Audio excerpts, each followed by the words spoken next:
자, 현장 자료의 중요성인데, 현장 자료라는 것은 그게 나중에 결국 뭡니까? 유죄 판결에 증거로 쓰인다는 거죠. 증거로 쓰인다는 게 가장 중요한 것 중에 하나입니다. 그러면 보존할 때 어떻게 해야 되느냐? 원상 보존하는 게 제일 중요하겠죠. 원상 보존하는 게 제일 중요하고, 그 다음에는 증명력을 확보해라 이렇게 돼 있죠. 증명력 확보라 이렇게 되는데, 여러분들 아마 증거 능력하고 증명력 아직 안 배웠죠? 배웠습니까? 형사소송법 지금 아직 증거 파트 안 돼갔죠? 예.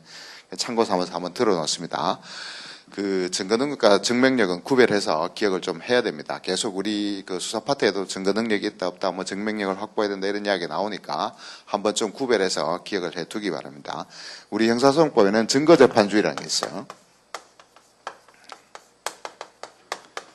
증거재판주의라고 해서 형사소송법 307조 겁니다. 아마 307조에 보면 증거재판주의라고 있는데, 이 증거재판주의라는 말이 뭐겠습니까? 증거로 재판해라 이 말이겠죠. 증거로 재판해라 이 말입니다. 그래서 풀이하면 증거로 뭡니까? 증거로 사실 인정을 하라는 겁니다. 아시겠어요? 인정할 때는 네 생각으로 하지 말고 사실을 인정할 때는 증거로 하라는 거죠. 예를 들면 어떤 겁니까? 칼을 하나 발견했는데, 범죄 현장에서 칼을 하나 발견했는데 칼에 보니까 뭡니까? 피고인의 지문이 있더라. 그리고 그 칼에는 또 뭐가 묻어 있더라? 피해자의 혈흔이 묻어 있더라. 뭐 이런 거죠. 이런 거 있고, 그 다음에 또 하나 뭡니까? 그 살인을 당한 이 피해자의 손톱에 보니까 피고인의 혈흔이 있더라. 이게 다 증거죠. 다 증거입니다. 아시겠어요? 이런 증거를 통해서 보니까 뭔 사실이 증명됩니까? 칼로 찔렀네. 이렇게 되죠. 칼로 찔렀네라는 사실이 증명되죠. 이게 사실인데, 칼로 찔렀다고 해서 이 사람이 반드시 살인자가 되는 건 아니죠. 그 중간에 뭡니까? 다른 사람에서 또 총으로 쏴서 죽일 수도 있죠. 그렇기 때문에 살인자가 되는지 안 되는지 뭡니까? 범죄 사실의 증명을 다시 해야 돼요. 범죄 사실을 인정해야 되는데, 이거를 인정하는 과정을 뭐라고 그러냐면 증명이라고 그래요. 증명. 그래서 범죄 사실을 인정하기 위해서는 뭡니까? 증거를 통해서 증명을 해야 돼요. 증명을. 그럼 증명은 어떻게 해야 되느냐 했을 때, 합리적 의심이 없을 정도로 하라 이렇게 되어 있어요. 합리적 의심이 없을 정도로까지 증명하라는 거죠. 판사가 뭡니까? 믿을 만하다. 여기에 대해서는 더 이상 의심이 없네. 얘가 살인죄가 된 거에 대해서는 더 이상 의심이 없네. 이 정도까지 됐을 때 증명이 됐다 하는 거예요. 이거를 우리 형사법에서 뭐라 그러냐면 엄격한 증명이라고 그럽니다. 증거에 의해서, 다시 말하면 증거재판주의라고 하는 것은 좀 더 뭐 쉽게 말하면 뭡니까? 증거에서 재판하는 거죠. 증거에서 의해서 재판하는 건데, 이제 소송법을 배우면 좀 더 근사하게 이야기를 해야 되겠죠. 그래서 증거에 의해서 뭡니까? 합리적인 의심이 없을 정도의 뭡니까? 엄격한 증명이 됐을 때 범죄 사실을 인정할 수 있다는 거죠. 그래서 칼로 찔렀다는 사실은 증거에서 인정이 됐죠. 그래서 조라한 사실도 있을 뿐만 아니라 뭡니까? 얘가 자백도 한 거죠. 자백도 하고 뭐 CCTV도 있고 목격자도 있고 이런 관련된 것들 여러 가지를 보니까 어떻다? 얘는 살인죄 맞네 이렇게 되는 거죠. 이해됩니까? 이런 과정을 거친다는 거죠. 그래서 이게 바로 증명의 과정이 말입니다. 합리적인 의심이 없을 정도로 인정해야 된다는 게 엄격한 증명이라는 거죠. 그러면 여기에 증거 있죠, 증거. 여기에 증거가 되기 위해서 아무거나 다 갈 수 있느냐? 아무거나 다 가지 못한다는 거예요. 일정한 자격을 갖춘 애만 증명의 대상이 되는 증거가 될 수 있다는 거죠. 그게 바로 뭐냐? 증거 능력이에요, 증거 능력. 증거 능력은 뭐냐 하면 증명의 대상이 되는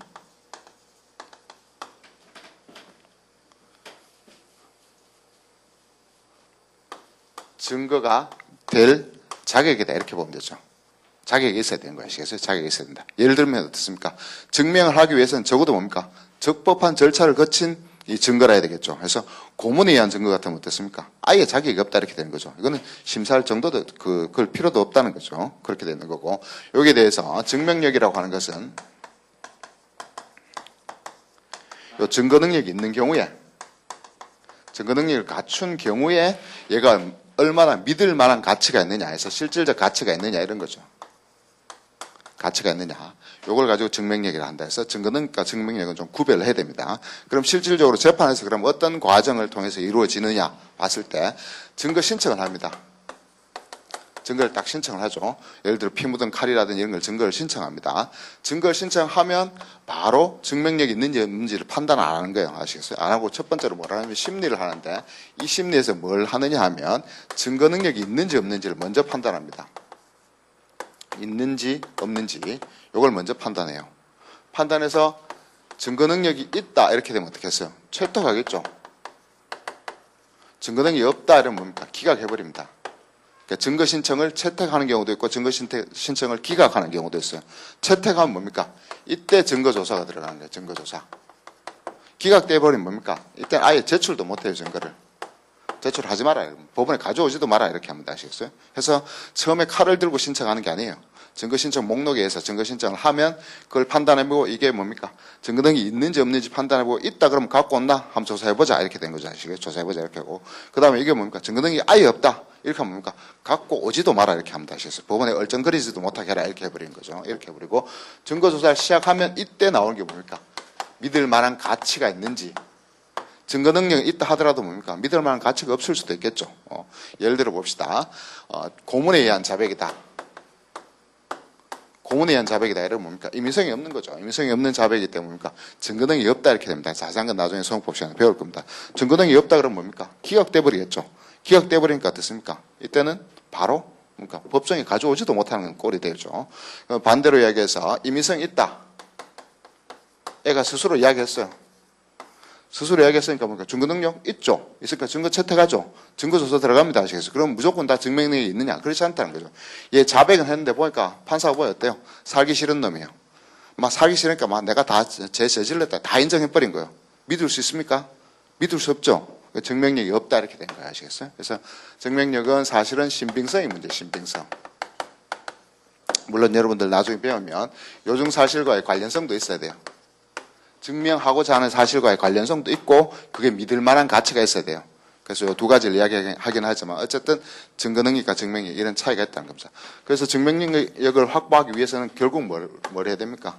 믿을 만한 가치가 있어야 되는 거죠. 믿을 만한 가치가 있기 위해서는 뭡니까? 제3자를 참가시켜야 된다는 겁니다. 아시겠어요?